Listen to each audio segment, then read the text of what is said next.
This movement, and one could argue the starving artist idea itself, was born out of a rebellion to materialism, and now we're rebelling against the rebellion. Hi, my name's Carissa. Welcome to my channel and my very first video. This space was born out of a desire to share my knowledge that I've accumulated about what it's like to be an artist in the real world and dissecting the starving artist belief, specifically focusing on practical pathways into the art of filmmaking, as that's where most of my experience is. But I think a lot of this can be applicable to any art form. A bit about me before we get into it. I'm 30 years old, was born and raised in Naperville, Illinois, went to Columbia College Chicago for undergrad, majored in film, minored in acting. I've spent the last decade in LA working in the film industry. I do all sorts of art, journaling, writing, vision boarding, the occasional female rage painting, singing. 'Cause you got a heart so big. I play the ukulele. So if you're here, welcome, happy to have you. And if you're a starving artist, let's get you some food.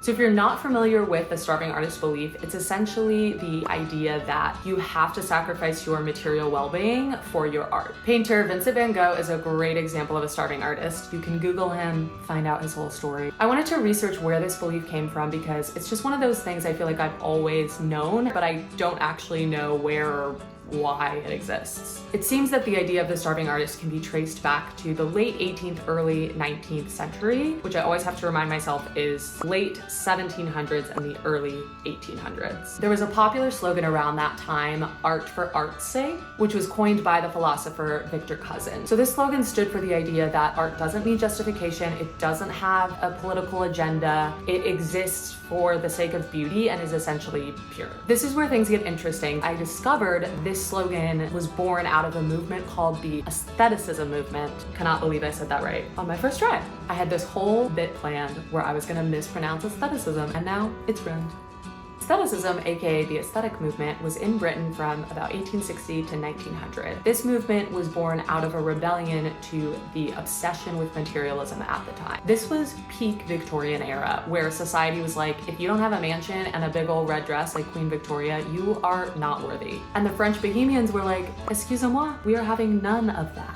The reason this is so interesting to me is because this movement, and one could argue the starving artist idea itself, was born out of a rebellion to materialism, and now we're rebelling against the rebellion.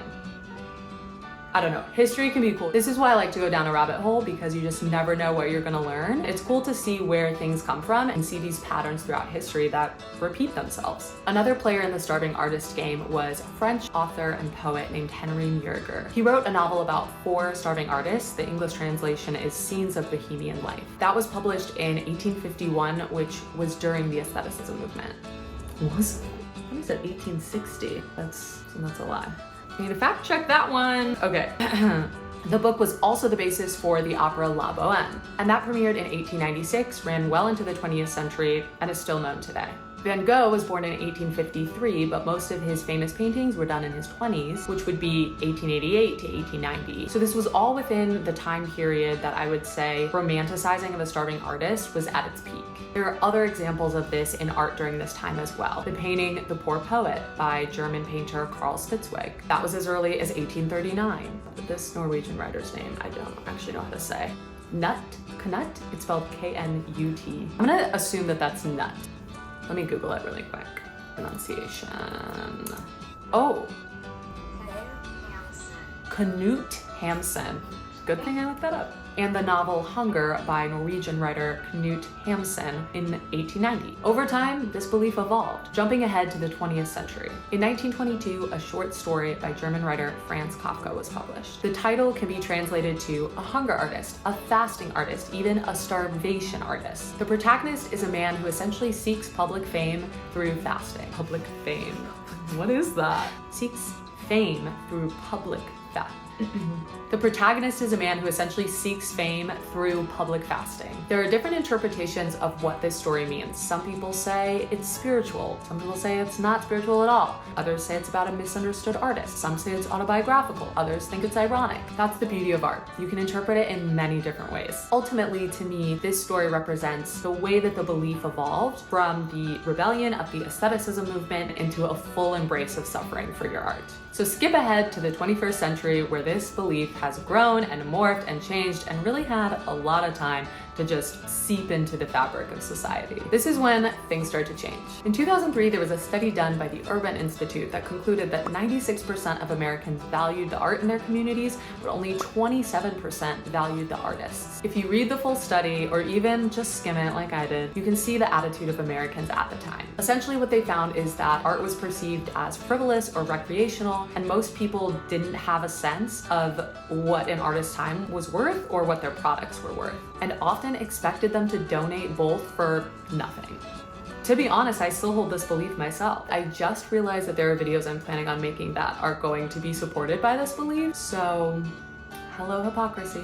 Anyways, I will continue to self-reflect on that. Back to the history lesson. What I take from this study is that not only did the starving artist idea affect the way that artists saw themselves, but it also affects the way that society sees artists. Which, if we want to get real crazy, we can go back even further and look at the tortured artist trope, which dates back to Plato and ancient Greece. Long story short, this idea has been around for so long, it's no wonder we're running around as artists trying to prove that our work has value and that it's an actual career path. This leads us to 2017, where we see even more challenging and questioning of the starving artist belief. There's a book that comes out by a writer named Jeff Goins called Real Artists Don't Starve. It's a Wall Street bestseller. It aims to dismantle the starving artist belief and provide practical strategies for a successful career in the arts. There's also a study by Miranda Miles Jackson out of Liberty University that challenges the starving artist belief, and that was published in 2020. Today, if you Google it, you'll see many other videos along with this one over the last 10 years that challenge this idea of the starving artist. I also think, and this is my personal opinion, that in today's world, this belief is supported by our obsession with success, celebrities, hustle culture. In my experience, the common perception that people have of a career in the arts is that you're a starving artist or you're making millions off your art and you're super famous. And the truth is, there's so much more in between. In summation, we've gone on quite the journey. I hope you're still with me. I think for as long as the starving artist belief has been around, artists have probably been challenging it for longer than we think.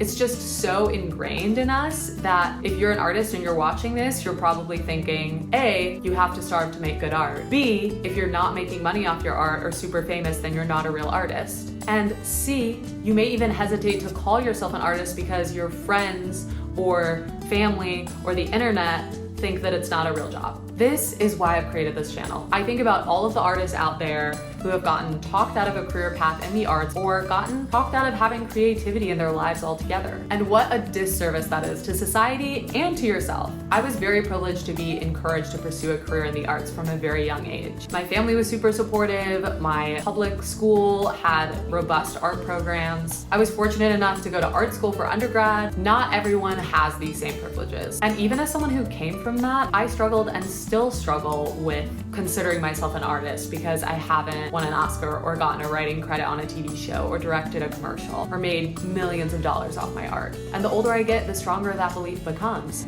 Why don't you put all your scripts in a box and just put them in the garage because you haven't made it? Enter the well-fed artist lifestyle. I'm here to tell you, remind you, what have you, that you don't need to be a starving artist, but you also don't need to be making millions off your art to live what you love. And there are many ways to do this. So like, subscribe. This is a space to feel inspired and empowered to continue creating, and maybe you'll learn a thing or two. So hold out your bowls because you're about to get fed. That sounded really dirty. Let's try this again. Hold out your bowls because I'm about to feed ya, baby. That also sounded dirty. Hold out your hand. Nope. Open your mouth. I'm gonna stop. Get a plate from the cabinet. That's not good. Maybe it's the delivery. Let me just hold out your bowls. You're about to get fed.